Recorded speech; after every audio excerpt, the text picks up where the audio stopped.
അപ്പൊ ഞാൻ ഇന്ന് ഒരുങ്ങി നിൽക്കുന്നത് ഒരു സ്ഥലം വരെ പോകാനാട്ടോ. എങ്ങനെന്നല്ലേ? എന്റെ സ്വന്തം വീട്ടിലേക്ക്.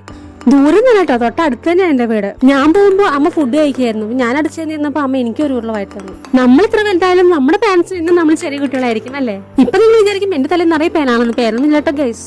പിന്നെ ഞങ്ങൾ തമാശയൊക്കെ പറഞ്ഞ് സംസാരിച്ചുകൊണ്ടിരിക്കുമ്പോഴാണ് എനിക്ക് പെട്ടെന്നൊരു ആഗ്രഹം ഇലയുടെ കഴിച്ചാലോ. അപ്പൊ തന്നെ ഞാൻ എന്നോട് പറഞ്ഞപ്പോൾ അമ്മ ദേ ഇല വെട്ടാൻ പോയിട്ടോ.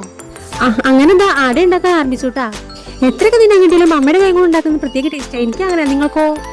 അങ്ങനെ അമ്മയുടെ സ്പെഷ്യൽ അട ഉണ്ടാക്കാൻ തുടങ്ങി. ഗോതമ്പും മൈദയും തമ്മിൽ മിക്സ് ആക്കിയിട്ട് ഒരു അടയാട്ടോ. അമ്മയുടെ ഈ റെസിപ്പി എനിക്ക് പ്രത്യേകം ഇഷ്ടമാണ് കേട്ടോ. അങ്ങനെ അട റെഡി ആയപ്പോൾ അട മാത്രം പോരല്ലോ, കട്ടൻ ചായ കൂടി വേണ്ടേ? കട്ടൻ ചായ വേഗം ഉണ്ടാക്കിട്ടോ. ചായ അടയായി കഴിഞ്ഞപ്പോൾ എനിക്ക് ക്ഷമയുണ്ടോ? ഞാൻ വേഗം ഒരു പാത്രത്തിലെടുത്ത് ഞാൻ വേഗം ആസ്വദിച്ച് തന്നെ കഴിച്ചു. നല്ല ടേസ്റ്റ് ഉണ്ടായിരുന്നു കേട്ടോ.